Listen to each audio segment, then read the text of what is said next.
মৰমৰ ছাত্ৰ-ছাত্ৰীসকল HS second ইয়াৰ এক্সামৰ বাবে তোমালোকৰ বহুত ইম্পৰ্টেণ্ট কেইটামান আজি আমি ইংৰাজী গ্ৰামাৰৰ কুৱেশ্যন এনচাৰ ইয়াতে আলোচনা কৰিম আৰু ৰিৰাইট এজ ডাইৰেক্টেড মানে বিভিন্ন ধৰণৰ ইনষ্ট্ৰাকশ্যন দিয়া থাকে সেইমতে আমি চেণ্টেন্স বনাব লাগে এনেকুৱা কুৱেশ্যন যিহেতু পৰীক্ষাত আহে গতিকে আমি আজি কেইটামান ইয়াত আলোচনা কৰিম আৰু তোমালোকে গোটেইকেইটা চাবা আৰু মই ইয়াত কৰি থকা সময়ত তোমালোকেও নিজকে নিজে টেষ্ট কৰি চাব পাৰা Why waste time in this fruitless occupation? Make it assertive. Assertive sentence বনাব দিছে আৰু আমাক ইয়াতে কোৱা হৈছে যে why waste time in this fruitless occupation মানে কোনো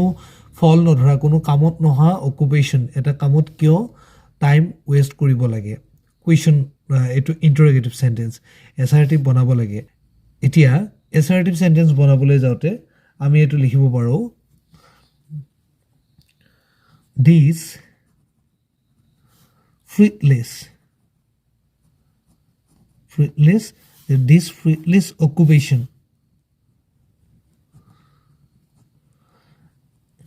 fruitless occupation এই কামত নাহা ফল ধৰা এই কামবিলাক কি হয় টাইম ওয়েস্টিং হয় is time wasting clear হৈ গল এটো আমাৰ assertive sentence এতিয়া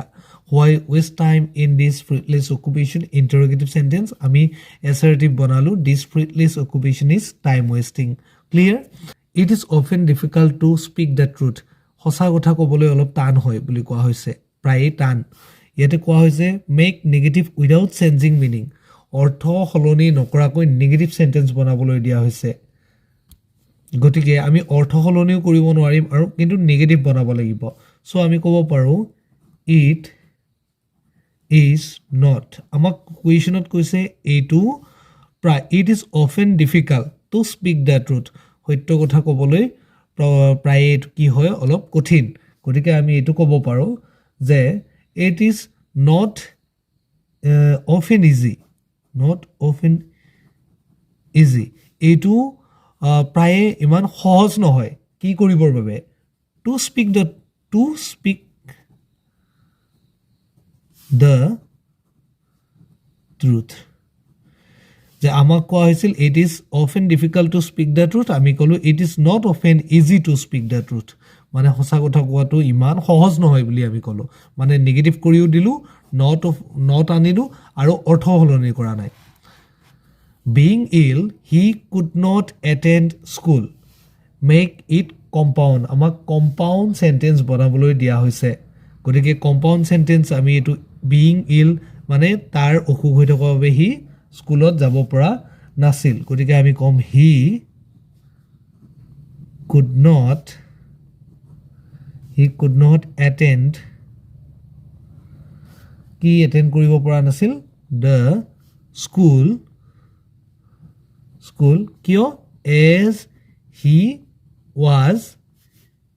ill যেহেতু তাৰ কি হৈছিল অসুখ হৈছিল সিম্পল গতিকে কম্পাউণ্ড সেন্টেন্স হৈ গল এটো এবাৰ কোৱেশ্যনটোত কোৱা হৈছে on seeing the lion he ran away make it complex sentence বনাব দিছে আমাক ইয়াতে ক'ব কি বিচাৰিছে on seeing the lion বাঘটো সিংহটো দেখাৰ লগে লগে he ran away he পলাইছিল তাৰ মানে গতিকে আমি এটো কমপ্লেক্স বনাব লাগিলে আমি আৰম্ভণি কৰিব পাৰো এনেকৈ as soon as দেখাৰ লগে লগে as soon as দেখাৰ লগে লগে কি দেখাৰ লগে লগে as soon as he যেটো ran away past tense ত দিয়া আছে গতিকে he saw the lion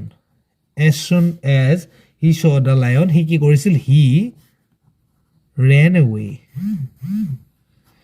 lion তো দেখাৰ লগে লগে হি পলাইছিল এতিয়া আমাৰ এটো কমপ্লেক্স সেন্টেন্স হৈ গল the students who are good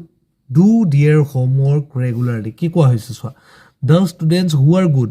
হেই ছাত্ৰ-ছাত্ৰী বিলাক যি সকল ভাল do their homework হিয়তৰ হোমৱৰ্ক বিলাক কৰে কেনেকৈ কৰে ৰেগুলাৰ হিচাপত make it simple গতিকে সিম্পল সেন্টেন্স বনাবলৈ গৈছে আমি সিম্পলি কি ক'ব পাৰো যে ভাল লৰা ছোৱালীয়ে হোমৱৰ্ক বিলাক ৰেগুলাৰলি কৰে গতিকে ইয়াত আৰু বেলেগ চিন্তা কৰিব লগিয়া নাই গতিকে গুড স্টুডেন্টস গতিকে আমি ক'ব পাৰো গুড স্টুডেন্টস কি কৰে গুড ষ্টুডেন্টছে ডু দেয়াৰ হোমৱৰ্ক কেনেকৈ কৰে regularly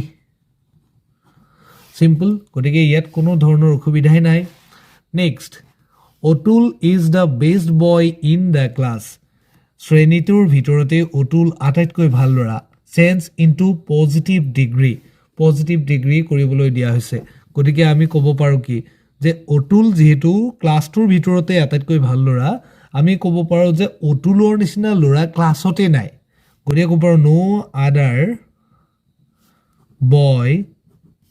is as good as কাৰ নিচিনা অতুল ক'ত নাই ইন দ্য ক্লাছত অতুলৰ নিচিনা ভাল ল'ৰা নাই কেইটামান চেণ্টেন্স কাৰেকশ্যন কৰাও আমি ইয়াতে একেবাৰতে কৰি যাওঁ মাই ব্ৰাদাৰ প্ৰেক্টিচ ল দিজ ডেইজ এইবিলাক প্ৰিভিয়াছ ইয়াৰ কুৱেশ্যন গুৰুত্ব দিবা অলপ যে মোৰ ভাইটিয়ে কি কৰে প্ৰেক্টিচ ল দিজ ডেইজ মোৰ ভাইটিয়ে এইকেইটা দিন কি কৰি আছে ল প্ৰেক্টিচ কৰি আছে চ' যিহেতু এতিয়া কৰি আছে আমি ক'ব পাৰোঁ মাই ব্ৰাদাৰ ইজ প্ৰেক্টিচিং কি প্ৰেক্টিচ কৰি আছে ল দিজ ডেইজ ঠিক আছে এইবাৰ কোৱা হৈছে the patient die before the doctor reaches ইয়াতে চোৱা ইয়াত দুটা ঘটনা ঘটিছে এটা হৈছে ৰোগীজন ঢুকাইছে আৰু এটা হৈছে ডক্টৰজন আহি পোৱাৰ আগতে মানে ডক্টৰজন পিছত আহি পাইছে যেতিয়া এটা সেন্টেন্সত দুটা ঘটনা ঘটে এটা আগত এটা পিছত তেতিয়াহ'লে আমি যেটো ঘটনা আগত ঘটিছে হেতু past perfect tense আৰু পিছত ঘটনাটো simple past tenseত লিখো যেহেতু ডক্টৰজন পিছত আহি পাইছে গতিকে হেতু simple past tenseত লিখিলো past ফৰ্মটো দি দিছো কিন্তু আমি আগত ঘটা ঘটনাটো past perfect দিব লাগিব the patient had died ঠিক আছে before the doctor reached হৈ গল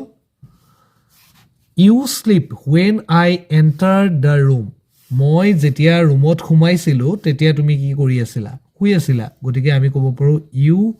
were যেটো আগত you were sleeping when I entered the room she come here the day after tomorrow simple kotha day after tomorrow she will come here the day after tomorrow